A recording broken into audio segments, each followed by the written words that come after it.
بسم اللہ الرحمن الرحیم۔ السلام علیکم دوستو، غزوہ خیبر آپ صلی اللہ علیہ وآلہ وسلم کی زندگی کا ایک اہم غزوہ ہے۔ یہ غزوہ محرم 7 ہجری میں مسلمانوں اور یہودیوں کے درمیان ہوا، جس میں مسلمان فتح یاب ہوئے۔ یاد رہے کہ خیبر یہودیوں کا مرکز تھا، جو مدینہ سے 150 کلومیٹر عرب کے شمال مغرب میں تھا، جہاں سے وہ دوسرے یہودی قبائل کے ساتھ مسلمانوں کے خلاف سازشیں کرتے رہتے تھے۔ چنانچہ مسلمانوں نے اس مسئلے کو ختم کرنے کے لیے یہ جنگ شروع کی۔ آج کی ویڈیو میں ہم آپ کو غزوہ خیبر کے حوالے سے مکمل حالات و واقعات بتائیں گے۔ لڑائی کی تیاری سے لے کر یہودیوں کی شکست تک کے تمام حالات و واقعات پر ہم روشنی ڈالیں گے۔ ویڈیو نہایت ہی اہم اور ایمان افروز ہے، لہٰذا ویڈیو کو آپ نے سکپ نہیں کرنا اور آخر تک ضرور دیکھنا ہے۔ ویڈیو کا باقاعدہ آغاز کرنے سے پہلے آپ سے درخواست ہے کہ اگر آپ نے ابھی تک ہمارا چینل سبسکرائب نہیں کیا ہے تو ابھی سبسکرائب کر لیں، ساتھ میں بیل نوٹیفیکیشن کو بھی ضرور آن کر لیجئے گا تاکہ لیٹسٹ اپلوڈ ہونے والی ویڈیوز آپ تک بر وقت پہنچتی رہیں۔ دوستو، یاد رہے کہ خیبر ایک بڑا قصبہ تھا، اس میں یہودیوں کی بڑی بڑی حویلیاں، کھیت اور باغات تھے۔ یہ یہودی مسلمانوں کو بہت ستاتے تھے اور اسلام کے خلاف سازشیں کرتے رہتے تھے۔ روایات بتاتی ہیں کہ حدیبیہ سے تشریف لانے کے بعد حضور اکرم صلی اللہ علیہ وآلہ وسلم 1 ماہ تک یا اس سے کچھ کم مدت تک یعنی ذی الحجہ 6 ہجری کے آخر تک مدینہ ہی میں رہے، اور اس کے بعد رسول اللہ صلی اللہ علیہ وآلہ وسلم خیبر کی طرف روانہ ہوئے۔ رسول اللہ صلی اللہ علیہ وآلہ وسلم نے اپنے صحابہ میں سے صرف ان لوگوں کو چلنے کا حکم فرمایا جو حدیبیہ میں بھی ساتھ تھے۔ جو لوگ حدیبیہ کے سفر میں نہیں گئے تھے انہوں نے بھی چلنے کا ارادہ ظاہر کیا، لیکن آپ صلی اللہ علیہ وآلہ وسلم نے ارشاد فرمایا، میرے ساتھ چلنا ہے تو صرف جہاد کے ارادے سے چلو، مال غنیمت میں سے تمہیں کچھ نہیں ملے گا۔ مدینہ منورہ سے روانہ ہوتے وقت رسول اللہ صلی اللہ علیہ وآلہ وسلم نے حضرت سبا بن عرفت رضی اللہ تعالی عنہ کو مدینہ منورہ میں اپنا قائم مقام مقرر فرمایا۔ اس غزوے میں حضرت صلی اللہ علیہ وآلہ وسلم کی ازواج میں سے حضرت ام سلمہ رضی اللہ تعالی عنہا بھی ہمراہ تھیں۔ اللہ کے رسول صلی اللہ علیہ وآلہ وسلم جب خیبر کے سامنے پہنچے تو یہ صبح کا وقت تھا۔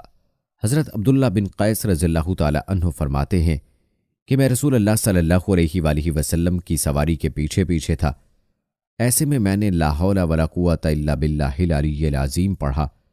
میرے منہ سے یہ کلمہ سن کر حضور اکرم صلی اللہ علیہ وآلہ وسلم نے ارشاد فرمایا، اے عبداللہ، کیا میں تمہیں ایسا کلمہ نہ بتا دوں جو جنت کے خزانوں میں سے ہے؟ میں نے عرض کیا، اے اللہ کے رسول، ضرور بتائیے۔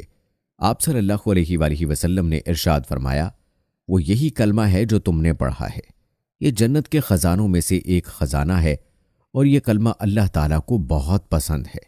خیبر کے لوگوں نے جب آپ صلی اللہ علیہ وآلہ وسلم اور آپ کے لشکر کو دیکھا تو چیختے چلاتے میدانوں اور کھلی جگہوں میں نکل آئے اور پکار اٹھے، محمد ایک زبردست لشکر لے کر آ گئے ہیں۔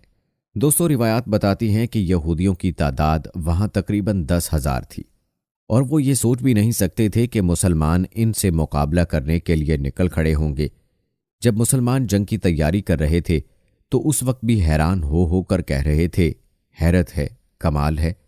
نبی کریم صلی اللہ علیہ وآلہ وسلم نے یہودیوں کے ان قلعوں میں سے سب سے پہلے ایک قلعہ نطاد کی طرف توجہ فرمائی اور اس کا محاصرہ کر لیا۔ اس مقام پر آپ صلی اللہ علیہ وآلہ وسلم نے ایک مسجد بھی بنوائی۔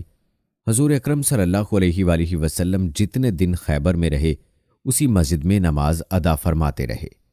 دوستو، روایات میں آتا ہے کہ اس جنگ کے موقع پر آپ صلی اللہ علیہ وآلہ وسلم نے 2 زرہیں پہن رکھی تھیں اور ایک گھوڑے پر سوار تھے۔ رسول اللہ صلی اللہ علیہ وآلہ وسلم کے گھوڑے کا نام ضرب تھا۔ آپ صلی اللہ علیہ وآلہ وسلم کے ہاتھوں میں نیزہ اور ڈھال بھی تھی۔ آپ صلی اللہ علیہ وآلہ وسلم نے اپنے ایک صحابی کو پرچم دیا، وہ پرچم اٹھائے آگے بڑھے۔ انہوں نے زبردست جنگ کی لیکن ناکام لوٹ آئے۔ آپ صلی اللہ علیہ وآلہ وسلم نے پرچم ایک دوسرے صحابی کو دیا، وہ بھی ناکام لوٹ آئے۔ محمد بن مسلمہ رضی اللہ تعالی عنہ کے بھائی محمود بن مسلمہ رضی اللہ تعالی عنہ قلعہ کی دیوار کے نیچے تک پہنچ گئے، لیکن اوپر سے مرحب نامی یہودی نے ان کے سر پر ایک پتھر دے مارا اور وہ شہید ہو گئے۔ دوستو، کہا جاتا ہے کہ قلعہ کی دیوار کے قریب انہوں نے بہت سخت جنگ کی تھی۔ جب بالکل تھک گئے تو اس قلعہ کی دیوار کے سائے میں دم لینے لگے۔ اسی وقت اوپر سے مرہب نے پتھر گرایا تھا۔ روایات کے مطابق قلعہ نطات کے لوگ 7 دن تک برابر جنگ کرتے رہے۔ حضور اکرم صلی اللہ علیہ وآلہ وسلم روزانہ محمد بن مسلم رضی اللہ تعالی عنہ کو ساتھ لے کر جنگ کے لیے نکلتے رہے۔ پڑاؤ میں حضرت عثمان رضی اللہ تعالی عنہ کو نگران بناتے۔ شام کے وقت حضور اکرم صلی اللہ علیہ وآلہ وسلم اسی جگہ واپس آ جاتے۔ زخمی مسلمان بھی وہیں پہنچا دیے جاتے۔ رات کے وقت ایک دستہ لشکر کی نگرانی کرتا، باقی لشکر سو جاتا۔ آپ صلی اللہ علیہ وآلہ وسلم بھی نگرانی کرنے والے دستے کے ساتھ گشت کے لیے نکلتے۔ کئی روز تک جب قلعہ فتح نہ ہوا تو حضور اکرم صلی اللہ علیہ وآلہ وسلم نے محمد بن مسلمہ رضی اللہ تعالی عنہ سے فرمایا، آج میں پرچم اس شخص کو دوں گا جو اللہ اور اس کے رسول سے محبت کرتا ہے، اور اللہ اور رسول بھی اس سے محبت کرتے ہیں، اور وہ پیٹھ دکھانے والا نہیں۔ اللہ تعالیٰ اس کے ہاتھ پر فتح عطا فرمائیں گے، اور اس طرح اللہ تعالیٰ تمہارے بھائی کے قاتل پر قابو عطا فرمائے گا۔ دوستو، کہتے ہیں کہ صحابہ کرام نے جب یہ اعلان سنا تو ہر ایک نے چاہا کہ حضور صلی اللہ علیہ وآلہ وسلم پرچم اسے دیں، مگر پھر رسول اللہ صلی اللہ علیہ وآلہ وسلم نے حضرت علی رضی اللہ تعالی عنہ کو طلب فرمایا۔ کہا جاتا ہے کہ ان دنوں حضرت علی رضی اللہ تعالی عنہ کی آنکھوں میں تکلیف تھی، چنانچہ لوگوں نے حضور اکرم صلی اللہ علیہ وآلہ وسلم کو بتایا کہ ان کی تو آنکھیں دکھنے کو آئی ہوئی ہیں۔ آپ صلی اللہ علیہ وآلہ وسلم نے یہ سن کر فرمایا کہ کوئی انہیں میرے پاس لے آئے۔ تب حضرت سلمہ بن عقوع رضی اللہ تعالی عنہ گئے اور انہیں لے آئے۔ آپ صلی اللہ علیہ وآلہ وسلم نے ان کا سر اپنی گود میں رکھا اور پھر ان کی آنکھوں میں اپنا لعاب دہن ڈالا۔ لعاب کا آنکھوں میں لگنا تھا کہ وہ اسی وقت ٹھیک ہو گئیں۔ یوں محسوس ہوتا تھا جیسے ان میں کوئی تکلیف تھی ہی نہیں۔ حضرت علی رضی اللہ تعالی عنہ فرماتے ہیں، اس کے بعد زندگی بھر میری آنکھوں میں کبھی کوئی تکلیف نہیں ہوئی۔ پھر آپ صلی اللہ علیہ وآلہ وسلم نے پرچم حضرت علی رضی اللہ تعالی عنہ کو مرحمت فرمایا اور ارشاد فرمایا، جاؤ اور پیچھے مڑ کر نہ دیکھنا۔ حضرت علی رضی اللہ تعالی عنہ پرچم کو لہراتے ہوئے قلعے کی طرف روانہ ہوئے۔ پھر قلعہ کے نیچے پہنچ کر انہوں نے جھنڈے کو نصب کر دیا۔ قلعے کے اوپر بیٹھے ہوئے ایک یہودی نے انہیں دیکھ کر پوچھا، تم کون ہو؟ جواب میں انہوں نے فرمایا، میں علی ابن طالب ہوں۔ اس پر یہودی نے کہا، تم لوگوں نے بہت سر اٹھایا ہے، حالانکہ حق وہی ہے جو موسیٰ علیہ السلام پر نازل ہوا تھا۔ پھر یہودی قلعہ سے نکل کر ان کی طرف بڑھے۔ ان میں سب سے آگے حرش تھا، وہ مرہب کا بھائی تھا۔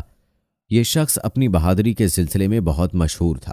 اس نے نزدیک آتے ہی حضرت علی رضی اللہ تعالی عنہ پر حملہ کیا۔ حضرت علی رضی اللہ تعالی عنہ نے اس کا وار روکا اور جوابی حملہ کیا۔ اس طرح دونوں کے درمیان تلوار چلتی رہی۔ آخر حضرت علی رضی اللہ تعالی عنہ نے اسے خون میں لہلا دیا۔ اس کے گرد ہی مرہب آگے آیا۔ یہ اپنے بھائی سے زیادہ بہادر اور جنگجو تھا۔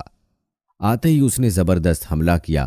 حضرت علی رضی اللہ تعالی عنہ پر تلوار کا وار کیا۔